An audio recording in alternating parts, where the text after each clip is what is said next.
नमस्कार, मानस मिश्रा वाली news nation में आप सभी का बहुत बहुत स्वागत करता हूं। जो भगवान राम पर सवाल खड़े करता है, भगवान राम के अस्तित्व पर सवाल खड़े करता है, उसका राम नाम सत्य होना तय है। और ऐसा ही हुआ पश्चिम बंगाल में ममता बनर्जी के साथ। वो ममता बनर्जी जब कभी भी निकलती थी और सड़क चौक चौराहे पर आसपास कहीं अगर जय श्री राम के नारे लग जाते थे, ममता बनर्जी अपना कानवाय यानी काफिला रुकवा करके उन लोगों को भला बुरा कहती थी और पुलिस को आदेश करती थी, निर्देशित करती थी और उनको जेल में डालती थी। यानी कि ममता बनर्जी राम के अस्तित्व पर सवाल खड़े करती थी, राम के जयकारा कराने वाले को जेल भेजती थी। आज उसी ममता बनर्जी का राम नाम सत्य हो रहा है, आपको दिखाने जा रहे हैं। ध्यान रखिएगा, ममता बनर्जी का राजनीतिक राम नाम सत्य की बात कर रहा हूं। दिखाने जा रहे हैं आपको ये खबर, जहां ममता बनर्जी एक तो चुनाव में करारी शिकस्त उन्हें मिली, करारी शिकस्त में जहां वो दावा करती थी 200 से ज्यादा सीटेंगी, वहां उनकी पार्टी किस तरह से 100 से नीचे आ गई। लेकिन सबके बीच में एक फर्जी हस्ताक्षर कांड आया है और यह हस्ताक्षर कांड है एलओपी, लीडर ऑफ अपोजिशन, आप जो वहां का विपक्ष की बात करें, जो नेता होगा विधानसभा का पश्चिम बंगाल का, उसको लेके ममता बनर्जी ने अपने भतीजे अभिषेक बनर्जी के साथ बड़ा कांड कर रही थी कि तभी उनके विधायकों ने मोर्चा खोल दिया। और वो लेटर कांड जो सचिवालय को दिया गया, गवर्नर को वहां पर देना था, इस सचिवालय के मतलब जो सचिव हैं, उसके बाद ये पूरा मामला निकला और एफआईआर दर्ज हुई। अब टीएमसी का यानी तृणमूल कांग्रेस का पार्टी का अस्तित्व खात्मे पर है और दिखाते हैं आखिरकार 50 विधायक, जी हां, जो 80 विधायक में से 50 विधायक बागी, और महाराष्ट्र वाला खेल यहां पर भी ममता बनर्जी के साथ हो रहा है। अनुरोध करेंगे कमेंट बॉक्स में अपनी राय प्रतिक्रिया जरूर दीजिए। एक सवाल जिसका हम जवाब चाहेंगे, राम नाम सत्य है, क्या ममता बनर्जी का राजनीतिक राम नाम सत्य इसे नहीं कहा जाएगा? क्योंकि भगवान राम पर सवाल खड़े करने वाली ममता बनर्जी आज अपने अस्तित्व के लिए भी, अपने अस्तित्व के लड़ाई लड़ रही हैं, क्योंकि राम के अस्तित्व पर सवाल खड़े करने वाले बड़े बड़े दल कांग्रेस जैसे लोग आज अस्तित्व की लड़ाई लड़ रहे हैं। बहरहाल आप इस पूरे मामले पर लिए चलते हैं, आपकी राय प्रतिक्रिया जरूर लिखिएगा और कमेंट बॉक्स में जय श्री राम लिखिएगा कि मिर्च तो इतनी लगनी चाहिए ऐसे लोगों को जो राम पर सवाल खड़े करें, उनको मिर्च लगाना आवश्यक है। और ऐसे में हम किसी का दिल नहीं दुखा रहे हैं, हम कम से कम उनको एहसास करा रहे हैं कि राम हैं, राम अजर अमर हैं, और उनके ऊपर सवाल खड़े करने वालों का यह हाल होता है। बता दें पूरा मामला क्या है।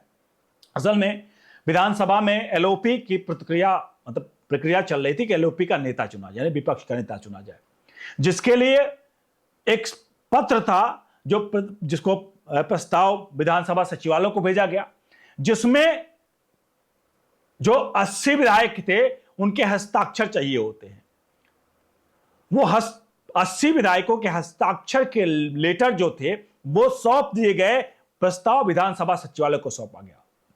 जैसे सचिवालय को सौंपा गया, इसमें 2 विधायक जो थे उनके नाम है संदीपन साहा और रीताब्रता बनर्जी। जी हां, इन्होंने बताया विधानसभा के समक्ष की कथित ये फर्जी हस्ताक्षर का मुद्दा उठवाया।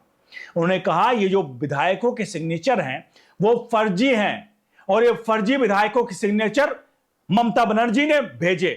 अब ये सब कुछ चल ही रहा था कि ममता बनर्जी ने विधायक दलों की बैठक बुलाई, जहां 80 विधायकों में महज 60 विधायक, जो माफ कीजिएगा 20 विधायक, 19-20 विधायक पहुंचते हैं और 60 विधायक नहीं पहुंचते हैं। जब यह होता है तो ममता बनर्जी को इस जो मीटिंग थी, विधायक दल की मीटिंग, उसको कैंसिल करनी पड़ती है। और कैंसिल करने के बाद ये जो संदीपन साहा थे और रीताब्रता बनर्जी थे, ये दोनों सामने आते हैं और वो दावा ठोक रहे हैं कि टीएमसी जो पार्टी है वो ममता बनर्जी की नहीं है। ममता बनर्जी और अभिषेक बनर्जी अब टीएमसी से एक तरह से निष्कासित हैं। असली मालिक जो हैं वो टीएमसी के वो हैं संदीपन साहा और रीताब्रता, या वो 50, इनके साथ 50 विधायक। जी हां, इन्होंने दावा किया हमारे साथ 50 विधायक हैं, यानी हम असली वाले टीएमसी हैं, ममता बनर्जी जो हैं वो नकली वाली टीएमसी हैं। अब यह मामला आया और ये मामला सामने आते ही एक एफआईआर दर्ज होती है। एफआईआर दर्ज होती है, जांच शुरू होती है, और जैसे सब कुछ चल रहा होता है ममता बनर्जी बौखलाते हैं। ममता बनर्जी क्या बौखलाना आपको पता है कि वो किस तरह से अब्बा डब्बा डब्बा डब्बा क्या क्या करते हैं आपको पता है। तो ममता बनर्जी बौखलाहट में ये जो दो विधायक हैं संदीपन साह और रीता प्रताप बनर्जी, इनके साथ क्या करती हैं, अपने तरफ से इनकी सदस्यता टीएमसी से रद्द कर देती हैं कि भैया ये दोनों विधायक जो हैं वो हमारी पार्टी के नहीं हैं। लेकिन सच्चाई तो यह है कि टीएमसी ने उनको एंटी पार्टी एक्टिविस्ट कहा, एक्टिविटी में शामिल होकर इनको पार्टी से निष्कासित किया। लेकिन सच्चाई यह है कि 50 विधायक का जो दावा किया जा रहा है इन दोनों के द्वारा जिनको निकाला गया टीएमसी से, सच्चाई तो यह है कि ममता बनर्जी के विधायक दल की बैठक में वाकई में 80 में से महज 19-20 विधायक पहुंचते हैं, 60 नदारत रहते हैं। तो साफ तौर पर इस ओर इशारा है कि ममता बनर्जी की पार्टी का राम नाम सत्य हो चुका है।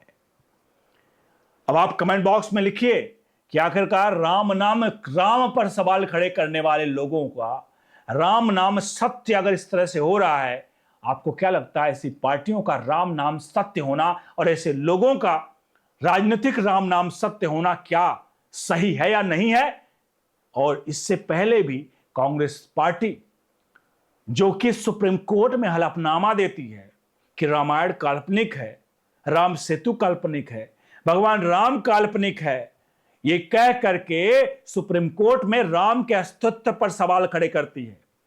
जब सुप्रीम कोर्ट में सारा कुछ साक्ष्य प्रस्तुत हो जाते हैं कि भैया भगवान राम का जन्म अयोध्या में हुआ था, तो यही कपिल सिब्बल कांग्रेस पार्टी के कोर्ट में कहते हैं, सुप्रीम कोर्ट में, चलिए मान लेते हैं कि राम का जन्म अयोध्या में हुआ था।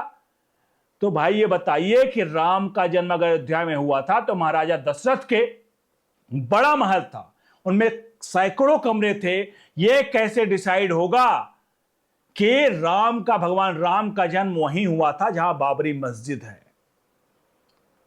मेरा यह बताने का मकसद सिर्फ इतना था कि ये लोग किस हद तक जा सकते थे। राम के अस्तित्व पर सवाल खड़े करते करते आज खुद की पार्टी का अस्तित्व खत्म हो चुका है, चाहे वो कांग्रेस हो, राहुल गांधी, सोनिया गांधी, कपिल सिब्बल हो, या अभी लेटेस्ट ब्रेकिंग न्यूज वाली टीएमसी की ममता बनर्जी हो, जिनको राम नाम से नफरत था और उसी राम नाम की नफरत ने उनके राम नाम के मतलब उनके करियर को, उनके राजनीतिक करियर का राम नाम सत्य कर दिया है।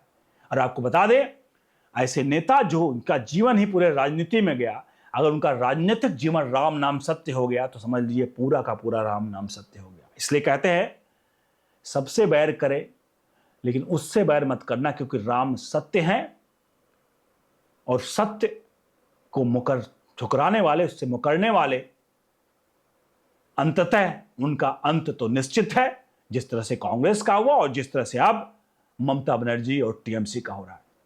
बहुत बहुत धन्यवाद।